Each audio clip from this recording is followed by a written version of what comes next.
This ad video sponsored by SBO Digital Marketing. நீங்கள் வீட்டில் இருந்தே வேலை பார்க்கணும்னு நினைக்கிறீங்களா, இல்லை வேலைக்கு போய்கிட்டு எக்ஸ்ட்ரா ஒரு இன்கம் ஏர்ன் பண்ணணும்னு நினைக்கிறீங்களா, உங்களுக்கான பிளாட்ஃபார்ம் தான் இது.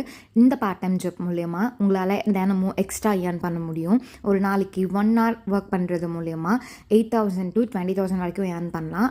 ஒர்க் ஃப்ரம் ஹோமில் ஏர்ன் பண்ணனாலும் நமக்கு ஒரு பயம் வரும், ஃபேக்காக இருக்குமோ அப்படின்ட்டு. இவங்ககிட்ட கஸ்டமர் கேர் சப்போர்ட்லேருந்து, டெக்னிக்கல் சப்போர்ட்லேருந்து, ஈவன் தோ அவங்க மேனேஜ்மெண்ட் வரைக்கும் எல்லாமே நல்லாயிருக்கு. அதனால் மட்டும்தான் இந்த ஜாப்பை உங்களுக்கு யூஸ் ஆகுன்னு நாங்கள் இந்த வீடியோ மூலயமா உங்களுக்கு தெரிவிச்சுக்கிறோம். ஸோ ஆப்பர்ச்சுனிட்டி மிஸ் பண்ணாதீங்க. டிஸ்கிரிப்ஷனில் இருக்க நம்பரை காண்டாக்ட் பண்ணுங்கள். வாங்க நம்ம வீடியோக்குள்ளே போகலாம். ஸ்கிப் பண்ணாதீங்க. பெரிய தப்பு. தினம் 300 ரூபாய் சம்பாதிக்க அரிய வாய்ப்பு. இன்ஸ்டாகிராம், ஃபேஸ்புக் பயன்படுத்த தெரிந்தால் போதும் content post and content publishing மூலமா தினம் 300 ரூபாய் சம்பாதிக்கலாம். இந்த வேலை செய்ய 5 நிமிடம் போதும். Work training support, group communication support, all language customer live chat support, முக்கியமா சொந்தமா ஒரு பிசினஸ் ஸ்டார்ட் பண்ற அளவுக்கு உங்களால கற்றுக்கொள்ளவும் முடியும், சம்பாதிக்கவும் முடியும். இந்த வேலை வாய்ப்பு வழங்குவது 5 வருடத்திற்கு மேல ரன் ஆகிட்டு இருக்க நம்ம தமிழ்நாட்டு company school of business organisation private limited. மேலும் விவரங்களுக்கு டிஸ்கிரிப்ஷன்ல கொடுத்திருக்க நம்பருக்கு வாட்ஸ்அப் பண்ணுங்க. இன்றைக்கு வீடியோவில் நம்ம என்ன பார்க்க போகிறோம் அப்படின்னா, பூஜை ரூமில் நம்ம கவனிக்க வேண்டிய ஒரு 6 முக்கியமான விஷயம். இதை நெசசரி ஃபாலோ பண்ணணுன்னு கிடையாது, ஃபாலோ பண்ணால் ரொம்ப நல்லதுன்னு சொல்ல வரேன். ஃபஸ்ட் திங், சில பேரோட பூஜை ரூமெல்லாம் ஓப்பன் பண்ணணும்னு வச்சுக்கோங்களேன், ரொம்ப ஒரு மாதிரி பேட் ஸ்மெல் வரும். ஏன் நம்மளே ஈவினிங் வந்து நெய்வேத்தியம் படைக்கிறோம், பூ வச்சு அலங்காரம் பண்ணுறோம், மார்னிங் ஓப்பன் பண்ணி பார்த்தா ஒரு மாதிரி பேட் ஸ்மெல் வரும். இந்த மாதிரி ஒரு நாள் 2 நாளில் சப்போஸ் வீட்டில் யாராவது பீரியட்ஸ் ஐட்டம் அப்படின்னா நம்ம பூஜை ரூம் கூட ஓப்பனே பண்ண மாட்டோம். அந்த மாதிரி பேட் ஸ்மெல் வர மாதிரி வந்து எப்பயுமே வைக்காதீங்க. அட்லீஸ்ட் மார்னிங் ஈவினிங் இல்லை உங்களால் முடிஞ்சால் ஏதாவது ஒன்ஸ் டைம் ஆகுது சாம்பிராணி ஏற்றுங்க. இல்லை எனக்கு புகை ஒத்துக்காது, சாம்பிராணிலாம் பிடிக்காதுன்ற பட்சத்துக்கு பச்சை கற்பூரம் யூஸ் பண்ணலாம், இல்லை வேறு ஏதாவது வந்து வாசனை திரவங்கள் யூஸ் பண்ணலாம். இது யூஸ் பண்ணுறது மூலிமா வேறு எந்த நெகட்டிவிட்டியும் உள்ளே வராமல் நமக்கே நம்மளோட பாசிட்டிவ் வைப்ஸ் வந்து நல்லாயிருக்கும். ஓகேவா? செகண்ட் திங் வந்து, நான் விளக்கு பற்றி ஆல்ரெடி ஒரு வீடியோவில் பேசியிருந்தோம். ஆனால் விளக்கு பற்றி முக்கியமாக தெரிஞ்சுக்க வேண்டிய விஷயம் என்னென்னா, நம்ம வந்து ரெகுலராக ஏற்றிக்கிட்டே இருக்கோம். இல்லை யாராவது வீக்லி ட்வைஸ் த்ரைஸ் நீங்கள் யூஸ் பண்ணால் கூட பூஜை ரூமில் அந்த விளக்கு வந்து அப்படியே இருக்குது இல்லையா, அது என்ன ஆகும்னா ஒரு மாதிரி பாசி படிஞ்சிருக்கும். சிலர் வீட்டிலலாம் விளக்கு உடஞ்சி போயிருக்கும், அதாவது ரொம்ப படிமானங்கள் நிறைய இருக்கும். இந்த மாதிரி இருக்கிற விளக்குகளை கண்டிப்பாக பயன்படுத்தவே கூடாது. எதைங்க இப்போ மோஸ்ட்லி வந்து வெள்ளி விளக்கில், மண் விளக்கில் வந்து பாசி படிகிறதுக்கான வாய்ப்புகள் ரொம்ப கம்மி.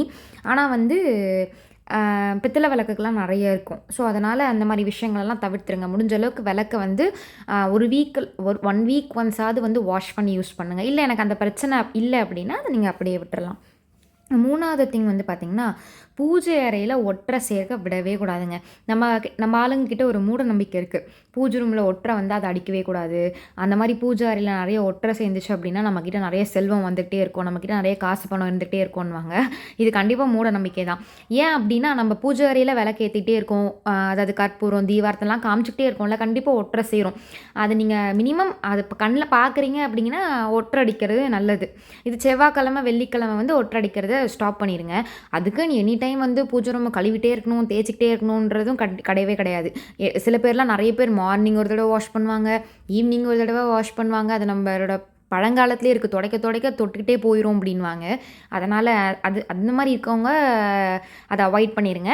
பட் ஆனால் இயற்கையாகவே நம்ம வந்து ஒற்றை சேர்றதை வந்து அவாய்ட் பண்ணிக்கணும். கண்டிப்பாக வீக்லி ஒன்ஸ் அது வந்து க்ளீன் பண்ணிடுங்க. 4th வந்து பார்த்திங்கன்னா, பகலில் வந்து பூஜை ரூம் ஓரளவுக்கு வெளிச்சமாக இருக்கும். சில பேர் வந்து பூஜை அறை வந்து தனியாகவே இருக்கும். சில அப்பார்ட்மெண்ட்ஸில் வச்சுருக்கவங்களுக்குலாம் நம்ம வந்து பூஜை ரூம்னு தனியாக ஒரு கபோர்ட் வாங்கி வச்சுருப்போம் இல்லையா. அந்த மாதிரி இடத்துலலாம் வந்து பார்த்திங்கன்னா நைட் டைமில் கூட இருட்டாக தான் இருக்கும். அந்த மாதிரி விடவே கூடாதாமா. நம்ம இது வந்து முன்னோர்கள் முக்கியமாக சொல்லியிருக்கிற விஷயம். நிறைய பேர் வீட்டில் ஃபாலோ பண்ண முடியாது, கண்டிப்பாக கரெக்ட் தான். சில பேர் வீட்டில் ஷெல்ஃபில் பூஜை வச்சுருப்பீங்க, சில பேருக்கு வீட்டில் வந்து தனியாகவே பூஜை அறை இருக்கும். ஆனால் சில பேர் வீட்டில் வந்து கபோர்டு வச்சுருப்பீங்க. அந்த மாதிரி டைம்லலாம் வந்து பார்த்திங்கன்னா இரவில் ஒரு குட்டி லேம்பாவது வாங்கி மாட்ட ட்ரை பண்ணி பாருங்கள். ஏன் அப்படின்னா, இறைவனை வந்து இருட்டில் விடக்கூடாது அப்படின்ற ஒரு சம்பிரதாயமே இருக்குது. அதனால் வந்து ஒரு சின்ன, அதாவது ஏதாவது ஒரு வெளிச்சம் ஒரு ஓரமாக கண்ணில் படுற மாதிரியாவது கொஞ்சம் லைட் இருந்தால் கூட போதும். அந்த மாதிரி மெயின்டைன் பண்ணிக்கோங்க.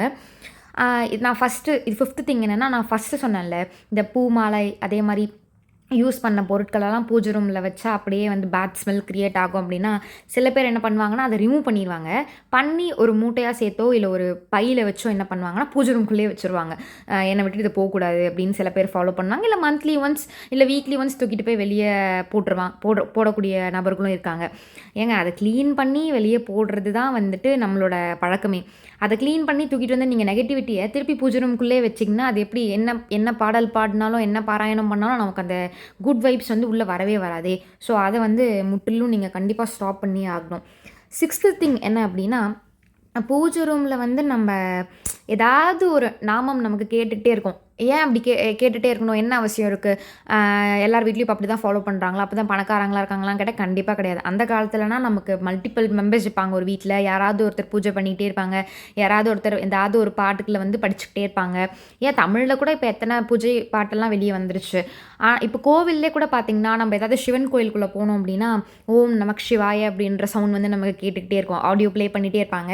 அதே மாரி ஒரு பெருமாள் கோயிலுக்குள்ள போயிட்டீங்கன்னா, ஓம் நமோ நாராயணான்ற சவுண்ட் வந்து கேட்டுக்கிட்டே இருக்கும். அந்த மாரி ஒரு குட் வைப்ஸ் வேணும்னா, நம்ம நர்வ்ஸ் எல்லாம் ஆக்டிவேட் பண்ணணும்னா, பூஜை ரூம்ல எப்பயுமே ஒரு ஆடியோ கேட்குற மாரி மெயின்டெயின் பண்ணிக்கோங்க.